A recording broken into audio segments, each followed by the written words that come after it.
Je pense que le plus important, c'est directement de partir sur sur du testing, donc d'allouer un certain nombre de ses ressources sur la création de créa. Ce qui fait la différence entre des bons et des très bons marketeurs, ça va être la qualité des pubs qu'ils produisent. Tout le gros du travail aujourd'hui est dans la création de créa. Comment tester ses créatifs sur Facebook Ads? Qu'est-ce que l'on apprend après avoir dépensé des centaines de milliers d'euros par mois sur Facebook Ads? Salut, je m'appelle Yann Nomad, je suis le cofondateur de Creative Custom, une agence qui accompagne les DNVB à réaliser les meilleures créas possibles pour leur acquisition sur Facebook Ads. N'hésitez pas à cliquer sur le lien directement en description pour réserver un appel de découverte avec nous. Et aujourd'hui, je vous accompagne dans un tout nouveau format sur cette chaîne YouTube qui est le format interview podcast avec des masters de l'acquisition sur Facebook Ads. Aujourd'hui, je suis hyper fier et heureux de vous présenter notre premier invité, Savinien de Brias. C'est un growth marketer expert en acquisition payante de Copenhague où il a placé Tonseur sur la carte du football ou encore à New York City où il a parfumé les États-Unis entiers à coût de 10 000 euros par jour sur Facebook Ads. Il a notamment aussi travaillé chez Germinal en tant que growth marketer. Maintenant, il fait le bonheur de Shares, une application d'investissement sur le créneau social qui s'apprête à être lancée au Royaume-Uni dans la semaine qui arrive et dont il aura fait croître la liste d'attente de plus de 50 000 utilisateurs en quelques mois. Dans cette interview, vous allez apprendre une excellente manière de tester vos créatives. Vous allez apprendre les métriques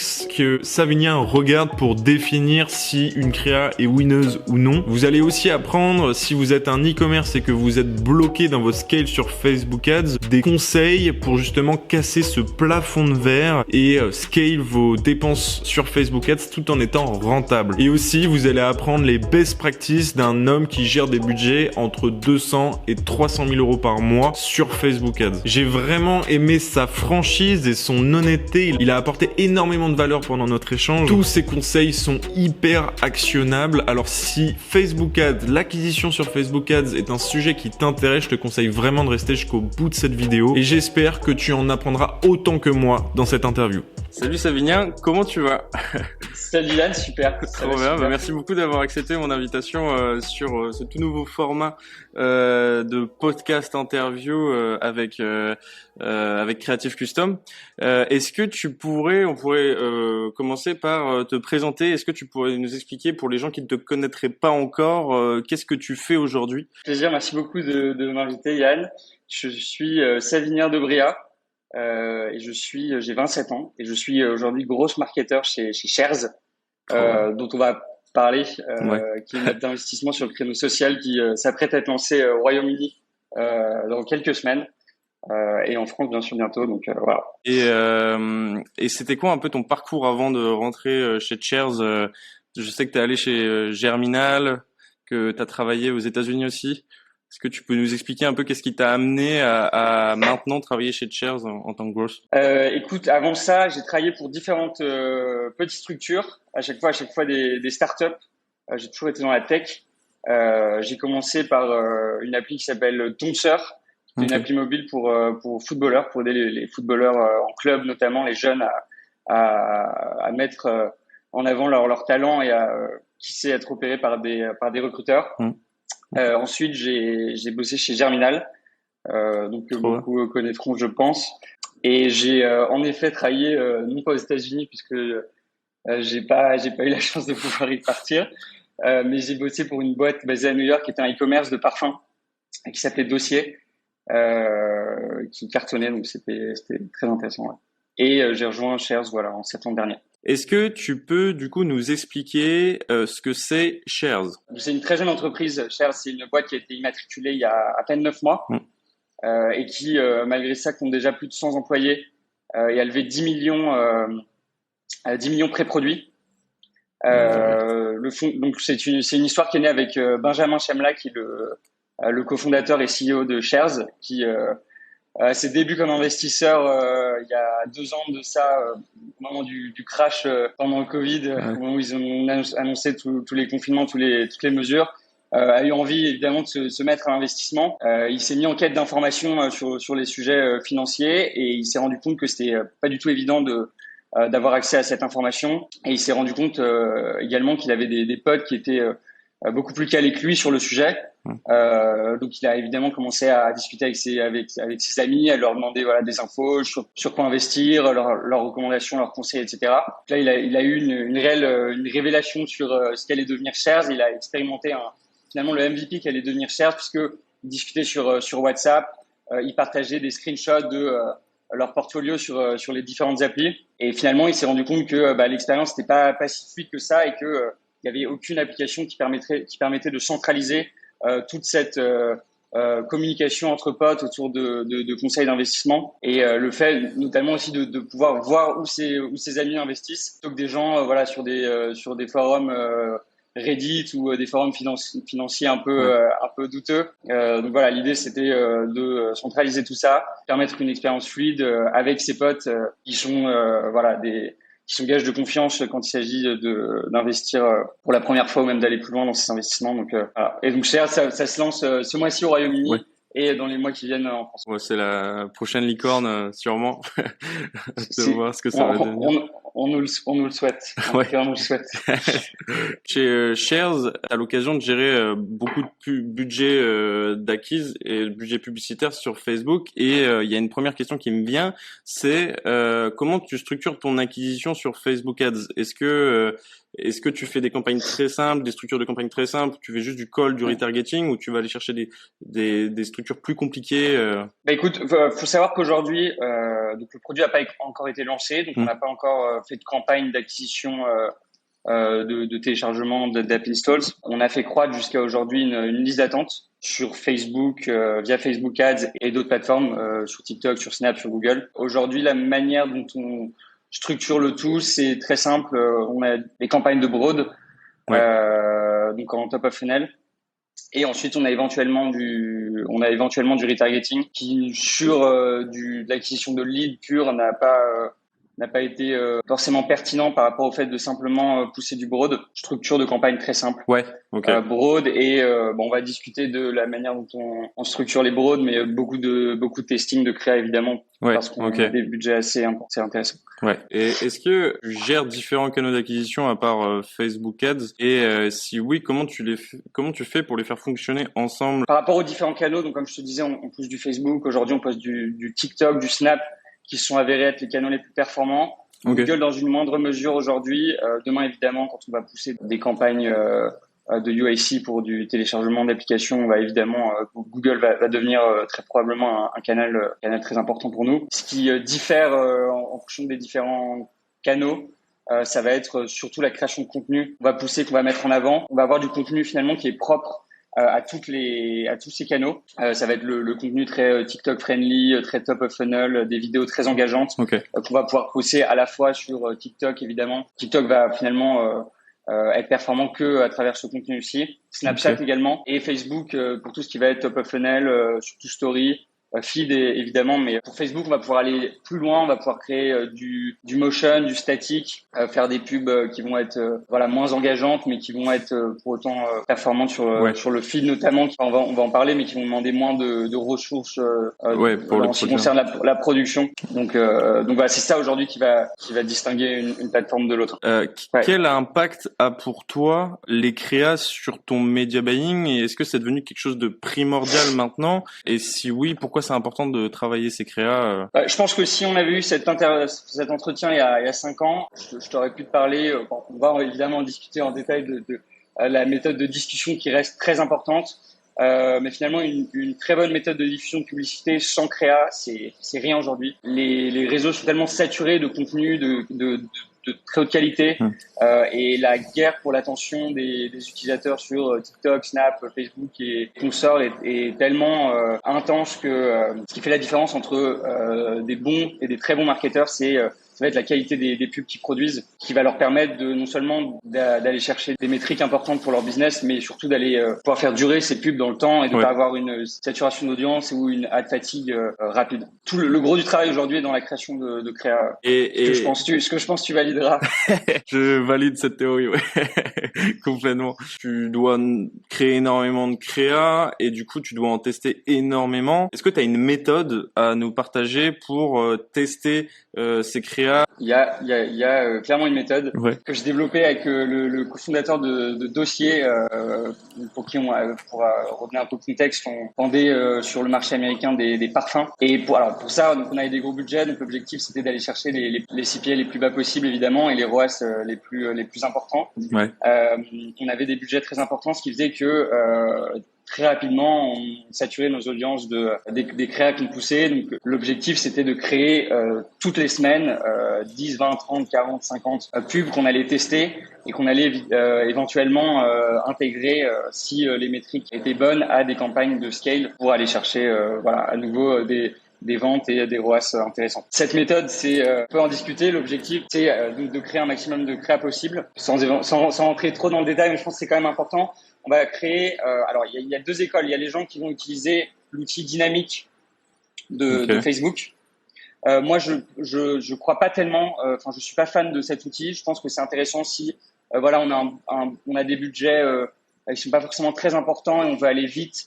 Et on a une dizaine de créas qui ont été performants dans le passé. Ouais. Qu'on va donner à Facebook. Facebook va diffuser ça de manière aléatoire, va essayer de comprendre ce qui performe, ce qui performe pas, et ensuite éventuellement va mettre en avant les créas qui seront les combinaisons de créas et de titres, headline et texte qui seront performants. Ouais. Le problème avec ça, c'est qu'on se rend compte souvent que Facebook en fait va très vite identifier ce qui performe et souvent quand on va regarder les stats qui ressortent sur la dizaine de créas qu'on aura mises en avant, il y en aura toujours quelques-unes qui ont reçu très peu de data et pour lesquelles Facebook aura tiré des conclusions qui seront statistiquement pas viables. Moi, j'ai besoin quand je vais tester des créas que je puisse les comparer finalement en termes de data qu'elles auront reçu de la même manière et que j'ai pas une créa qui aura reçu 2 euros quand une autre en a reçu 400. Ouais. Complètement. Voilà. Donc c'est pour ça que je vais pas favoriser une structure de CBO ou l'outil dynamique de Facebook. Je vais favoriser une structure ABO. Oui, okay. C'est-à-dire que je vais créer une campagne dans laquelle je vais créer pour chaque pub un ad set, donc un ensemble de publicités. À chaque fois, on va avoir une seule variable qui va être la créa elle-même. Okay. Éventuellement, le texte de temps en temps, parce qu'il y a certaines pubs finalement qui sont conçues comme un ensemble et pour lesquels le texte n'est pas interchangeable. Et ensuite, les audiences vont être toutes les mêmes. Moins on a de budget, finalement, plus on va restreindre l'audience parce que on a envie quand même de créer machine de travail pour Facebook et de faire en sorte qu'il cible rapidement des personnes qui soient à même de convertir. Voilà, toujours la même audience, toujours les mêmes placements évidemment. On peut aussi mâcher de travail pour Facebook et mettre simplement feed ou story et oublier le reste. Et ensuite, on va faire tourner sur quelques centaines d'euros. Alors évidemment, ça va dépendre du business, ça va dépendre de plein de trucs. L'objectif étant d'avoir un maximum de résultats pour nous permettre d'analyser les pubs les unes contre les autres, tirer des conclusions qui soient statistiquement significatives et de ne pas nous cantonner à quelques signaux positifs comme une vente ou deux pour finalement attester de la qualité d'une pub qui va partir sur du scale et qui va recevoir des budgets super importants. Et là, dans cette étape-là, c'est quoi les métriques que tu regardes? Comment t'identifies qu'une créa est une créa winneuse, on peut dire, qui est meilleure que les autres et que tu vas pouvoir emmener sur des campagnes avec des plus gros budgets? Excellente question. C'est finalement justement quand on va chercher à identifier la métrique pour laquelle on est le plus à même d'avoir un certain nombre de résultats et qui soit le plus loin possible dans le funnel. Je vais prendre un exemple. Quand il s'agit d'un e-commerce, par exemple, c'est difficile quand on fait du testing et qu'on n'a que quelques centaines d'euros pour tester chacune des créas, ce qui sur l'ensemble d'une campagne représente potentiellement plusieurs milliers d'euros. Souvent, le coût d'acquisition est assez important. On va monter en fonction du produit à 10, 20, 30. Ça peut monter jusqu'à évidemment beaucoup plus en fonction du panier moyen du produit. Ça peut être 5. Voilà. On n'a pas les moyens d'aller chercher 10, 20, 30 ventes pour attester de la qualité d'une publicité. Donc, ce qu'on va regarder, c'est qu'on va regarder la métrique qui est juste avant, qui vient juste avant dans le funnel, juste avant les ventes. Donc, ça peut être soit c'est les check-out initiés. Okay. En général, les ajouts de produits, les ajouts au panier de produits sont sont hyper pertinents parce que c'est la métrique qui nous permet de monter jusqu'à au moins une dizaine, une vingtaine de conversions. D'ailleurs, détail sur ça, attention pour les e-commerce, aux ajouts au panier versus les ajouts au panier uniques. Il faut toujours regarder les ajouts au panier uniques parce que si on prend les ajouts au panier simples, en fait, il suffit que sur une publicité, on ait une vingtaine d'ajouts au panier, mais qu'en fait, il y ait eu une et même personne qui a ajouté 19 conversions pour que ça fausse les résultats. Donc c'est important de regarder les ajouts au panier unique. Pour vraiment définir les créas qui vont marcher, enfin qui marchent selon toi, tu regardes vraiment que ces métriques-là. Tu vas pas regarder les CTR sont pas pertinents pour toi. Moi, je pense que non. Ok. Je pense que c'est toujours intéressant de regarder un CTR pour le comparer à une publicité qui lui ressemble pour voir si effectivement il y a des facteurs qu'on aura intégré à la pub sur des tests sur de l'A/B testing qui ont permis d'aller chercher un CTR plus élevé. Mais la performance de la pub, elle doit être analysée dans son ensemble et pas simplement sur des métriques qui sont parfois pas pertinentes comme les CTR, qui sur par exemple des mèmes vont être extrêmement élevés, mais qui finalement vont avoir un taux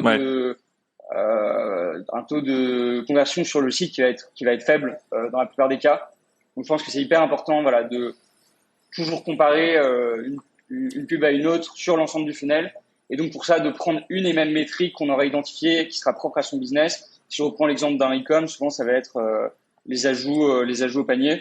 Et pour ça, il faut être capable aussi d'identifier, par exemple, le coût par ajout unique au panier, à partir duquel on va considérer qu'une pub sera scalable sera performante. Cette méthode, les gens doivent se l'approprier.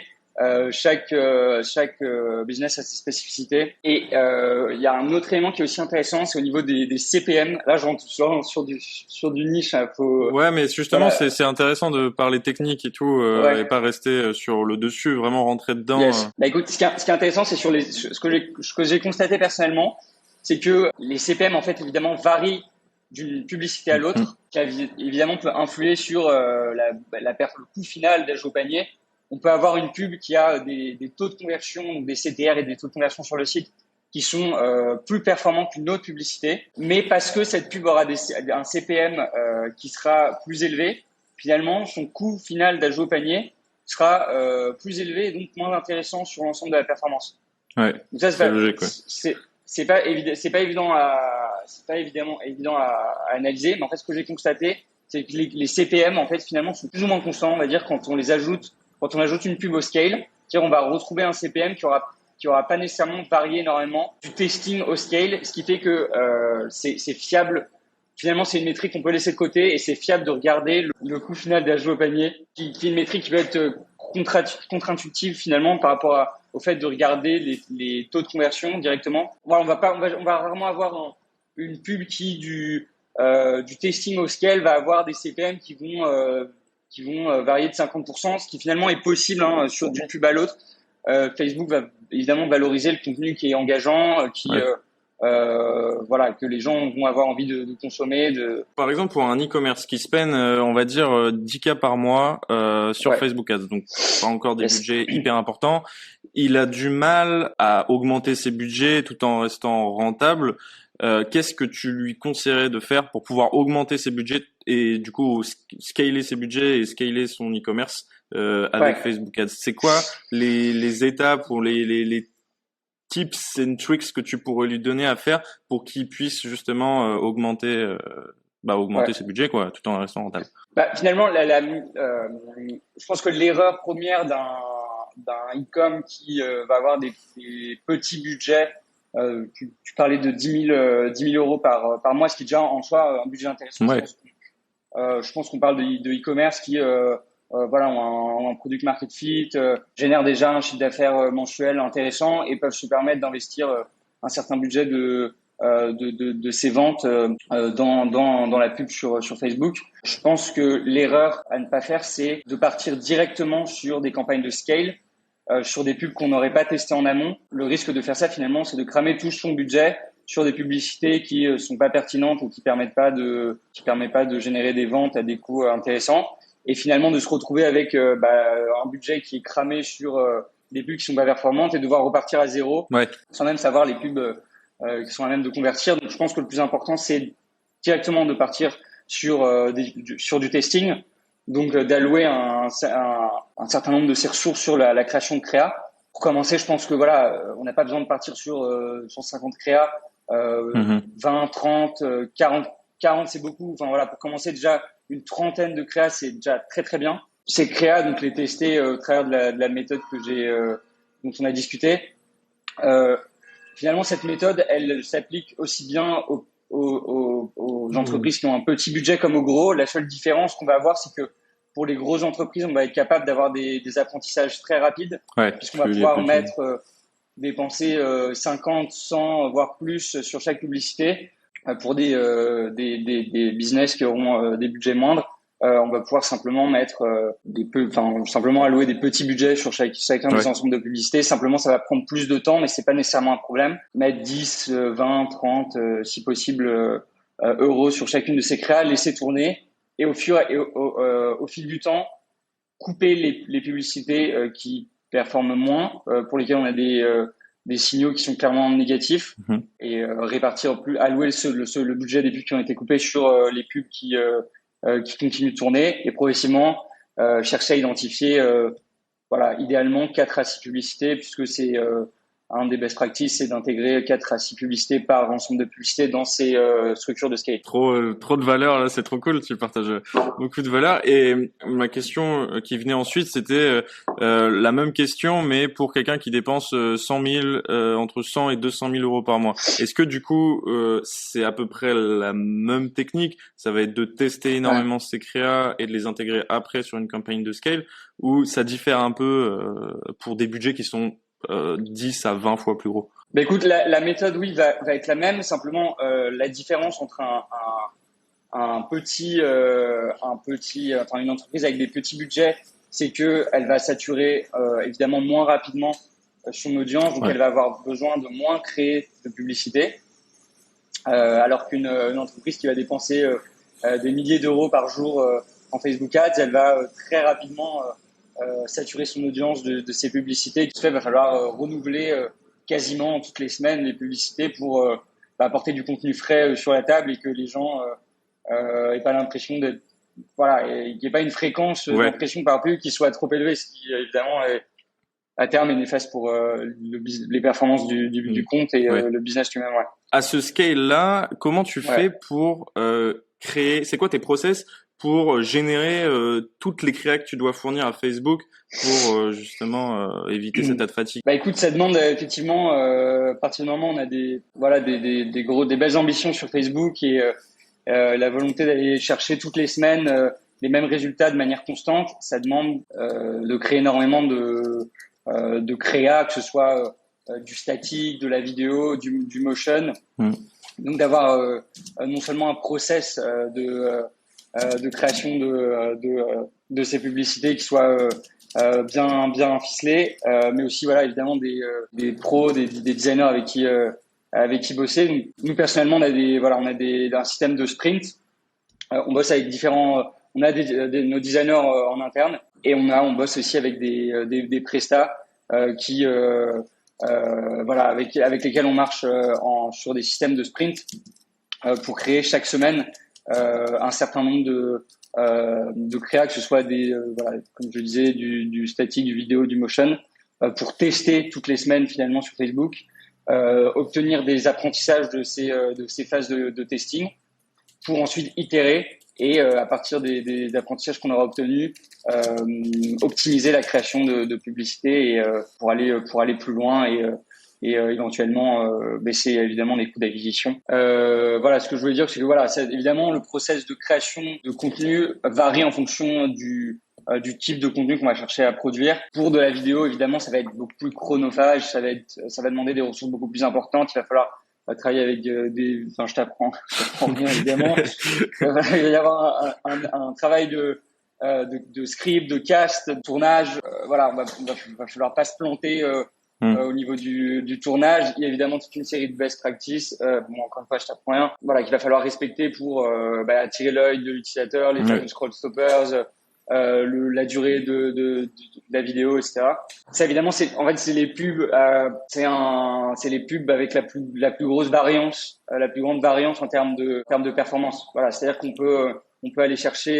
Je pense que c'est les pubs qui ont le plus gros potentiel de conversion. Ouais. En revanche, évidemment, on peut aussi se planter, va coûter beaucoup plus cher puisqu'on aura investi beaucoup plus de ressources dans la création de ce contenu. En revanche, voilà, sur une pub statique, voilà, ça prend effectivement quelques secondes à modifier, donc il y a peut-être moins de valeur à créer ce genre de publicité et l'utilisateur moyen sur Facebook va être moins en quête de contenu statique, mais bon, ça reste évidemment hyper important et c'est super complémentaire finalement avec du contenu vidéo qu'on va pousser en top of funnel pour du contenu vidéo et pour du statique en top funnel évidemment aussi, mais ça va peut-être être plus performant sur du retargeting. Ouais. Ok. Donc, voilà. C'est quoi en fait, c'est quoi ton plus gros apprentissage après avoir dépensé sûrement plusieurs centaines de milliers d'euros sur Facebook?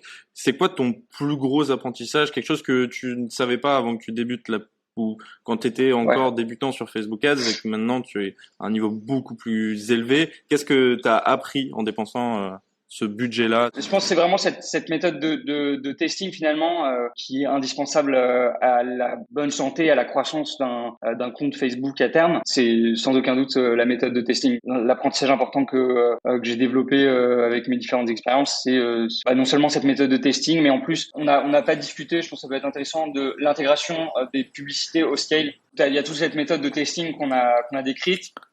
L'objectif étant d'identifier 4 à 6 pubs à ajouter à des campagnes de scale. Et ces campagnes de scale, en fait, il y a plusieurs écoles en fonction des budgets qu'on va avoir. Donc ça recoupe un peu la question de la structure des business qui vont pousser du Facebook Ads. Ouais. Soit finalement on va tester, disons, tous les mois parce que voilà, on a des budgets qui sont moindres et on va pas tester non plus toutes les semaines.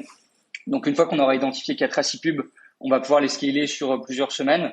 Donc pour ça, on va intégrer 4 à 6 pubs dans une campagne de CBO avec deux audiences, 2 ensembles de publicités.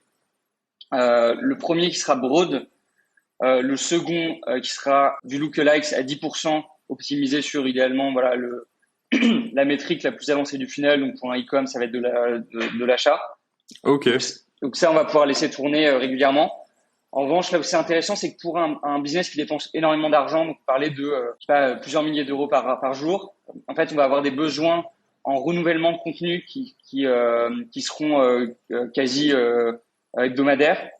Donc pour ça, c'est pas forcément optimal de relancer une campagne toutes les semaines, puisqu'on va avoir en fait des campagnes qui vont se superposer les unes aux autres. Ouais. Et même si on a une campagne de CBO qui tourne et qu'on y ajoute ne serait-ce qu'une pub en fait chaque semaine, à chaque fois ça va relancer les learnings et c'est important de pas être en phase d'apprentissage sur Facebook plus de 30% du temps. Donc si on teste toutes les semaines et qu'on ajoute à Facebook du contenu à ces campagnes toutes les semaines, qu'on relance la phase d'apprentissage, voilà, ça va pas aller. Je préconise plutôt d'avoir une campagne de scale dans laquelle on va avoir que des ABO. Ok. En fait, et dans lesquels on va chaque semaine ajouter en fait les 4 à 6 pubs qui seront les plus performantes de nos campagnes de testing. Donc en fait, les ad sets, donc on aura une campagne de scale dans laquelle les ad sets vont se superposer les uns aux autres. Chaque ad set va représenter va condenser les meilleures pubs de nos campagnes de testing. En fait, chaque semaine, on va avoir, disons, la campagne de testing de la semaine 1 avec, disons, 30 pubs de laquelle on va extraire. On va laisser tourner, on va avoir des résultats, on va en extraire 4 publicités. Ces 4 publicités, on va les ajouter dans cette campagne de scale. La semaine suivante, on va à nouveau tester. Ok. On va à nouveau identifier 4 pubs qui seront gagnantes. Ok. On va à nouveau créer un ad set dans cette campagne. Donc la campagne, c'est toujours la même tout le temps. C'est juste en fait la même. Toutes les semaines, tu rajoutes un ad set quand tu as trouvé de nouvelles créées en fait.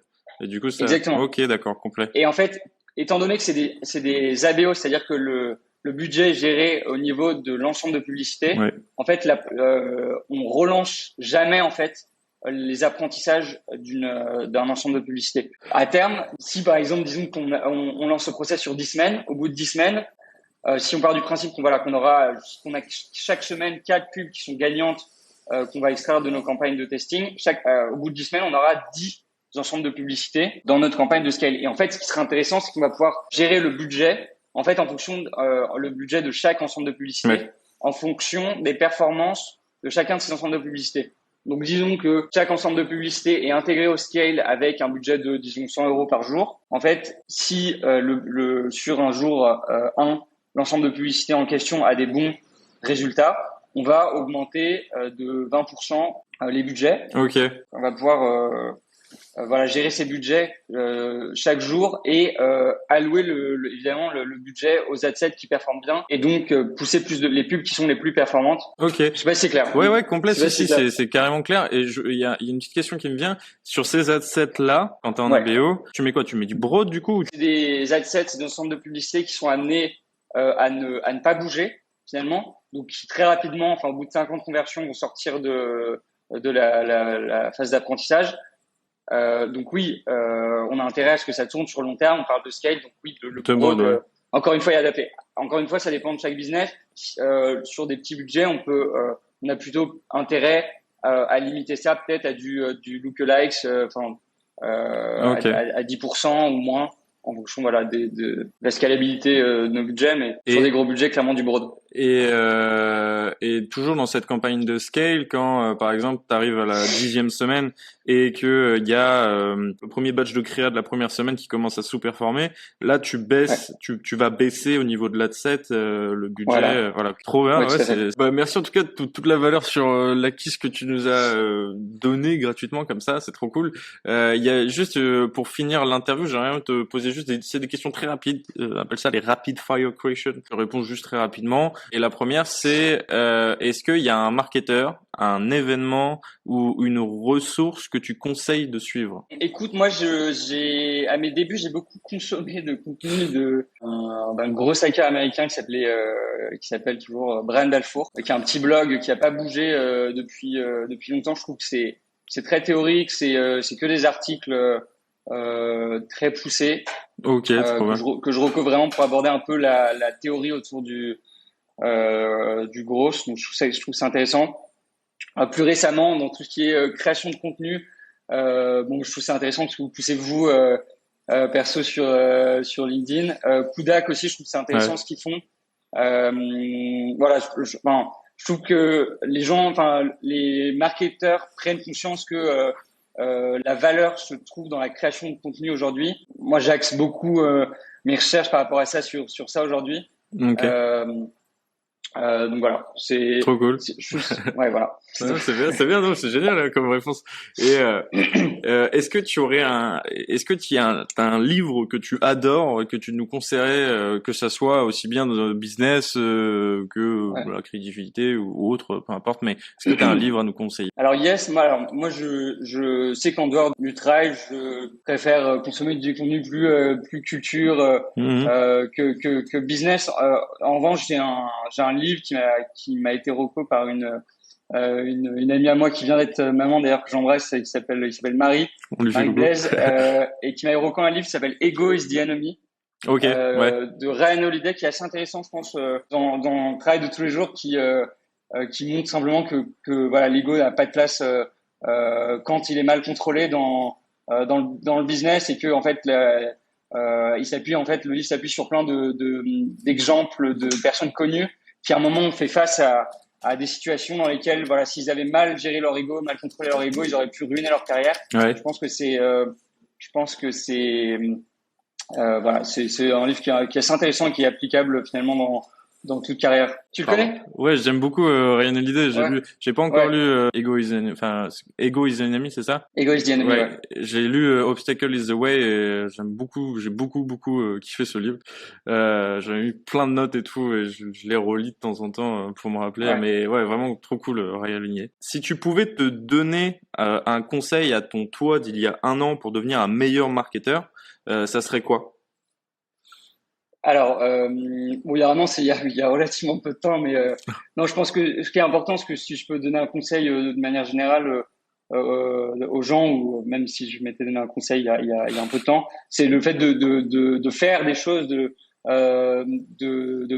développer des projets qui que ce soit au travers d'une entreprise comme pour soi, parce que je pense qu'il y a les gens sous-estiment la puissance du faire et le fait de la courbe d'apprentissage qu'on développe et qu'on rencontre au moment de se challenger dans des projets. Donc je pense ce que je recommanderais, c'est d'y aller, quoi, de faire des choses et de pas théoriser, de pas faire de business aller plan. dans l'action à fond. Ouais, c'est vraiment faire quoi. Je pense pas qu'il y ait beaucoup de business plans qui soient respectés de manière générale. Donc évidemment c'est évidemment bien d'avoir un plan, mais il faut plus on fait, plus on apprend, plus on rencontre des gens, plus on se crée des opportunités. Donc c'est ça que je conseillerais globalement. Et tu te vois où dans 5 ans? Bah écoute, moi je travaille pour un super projet. Si j'y suis encore dans 5 ans, ce serait une très bonne nouvelle. Ça voudrait dire que non seulement le projet cartonne, j'y aurais progressé comme marketeur, mais aussi manager, je l'espère. Donc pourquoi pas évidemment toujours être chez Shares et qui sait un jour monter un projet, créer une boîte. On sait jamais, mais c'est toujours un truc qu'on a en coin de tête. Ouais. Mais avant ça, je pense qu'il faut savoir d'abord être très bon dans les projets pour lesquels on bosse et après éventuellement envisager de faire un truc pour soi. Mais où est-ce que les gens peuvent te suivre? Écoute, les gens peuvent me suivre pour l'instant que sur LinkedIn, je suppose, même si j'y diffuse pas du tout de contenu. Pas beaucoup, on va dire. Aujourd'hui sur LinkedIn. Trop bien, je mettrai les liens en description. Merci en tout cas à toi d'avoir partagé autant de valeur aujourd'hui. Franchement, c'est trop cool. Si vous êtes allé jusque là dans la vidéo, merci beaucoup. On lance cette chaîne YouTube pour vous aider à vous améliorer sur la partie Facebook Ads et notamment sur la partie créative Facebook Ads. On essaye de vous partager le maximum de conseils. Alors je vous invite à vous abonner à notre chaîne YouTube tout de suite. Si vous avez des idées de personnes que vous aimeriez bien qu'on interviewe, n'hésitez pas à nous le mettre en commentaire et puis n'hésitez pas à nous donner des feedbacks aussi pour qu'on s'améliore tous ensemble. Sinon, merci d'avoir regardé cette vidéo jusqu'au bout et je vous dis à la semaine prochaine pour une nouvelle vidéo. Ciao!